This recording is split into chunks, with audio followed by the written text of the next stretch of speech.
অর্থের অভাবে মানুষ তার সম্মান হারায়, পরিচয় হারায়, আবার কখনো কখনো প্রিয় মানুষও হারায়। যে মানুষের অর্থ নেই সেই মানুষের কোথাও কোনো মূল্য নেই, কোনো সম্মান নেই, কোনো পরিচয় নেই।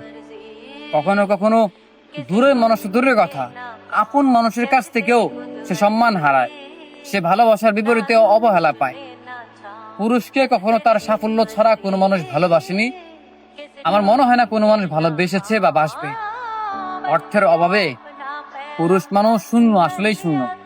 এই মানুষকে কেউ কখনো কাছে টেনে নিবে না, ভালোবাসবে না, ভালোবাসতে চাইবে না। পুরুষের সৌন্দর্য তার সফলতায়, তার টাকায়, তার এইগুলোতেই।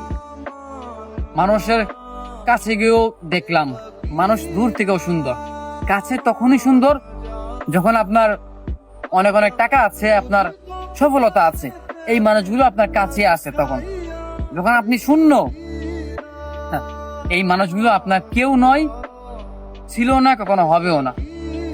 আমি মানুষের খুব কাছে গিয়ে দেখেছি মানুষ আসলে দূর থেকে সুন্দর। আসলে অর্থের অভাবে মানুষের সৌন্দর্য নষ্ট হয়ে যায়, তার সম্মান নষ্ট হয়ে যায়, তার ভালোবাসার মানুষগুলো হারিয়ে যায়, সবকিছুই তাকে দূরে সরিয়ে দেয়। পুরুষ মানুষের সৌন্দর্য বলতে একটা, সেটা হচ্ছে অর্থ আর হচ্ছে সফলতা। এই দুইটা জিনিস ছাড়া কখনো সে কারো কাছে মূল্য পায় না।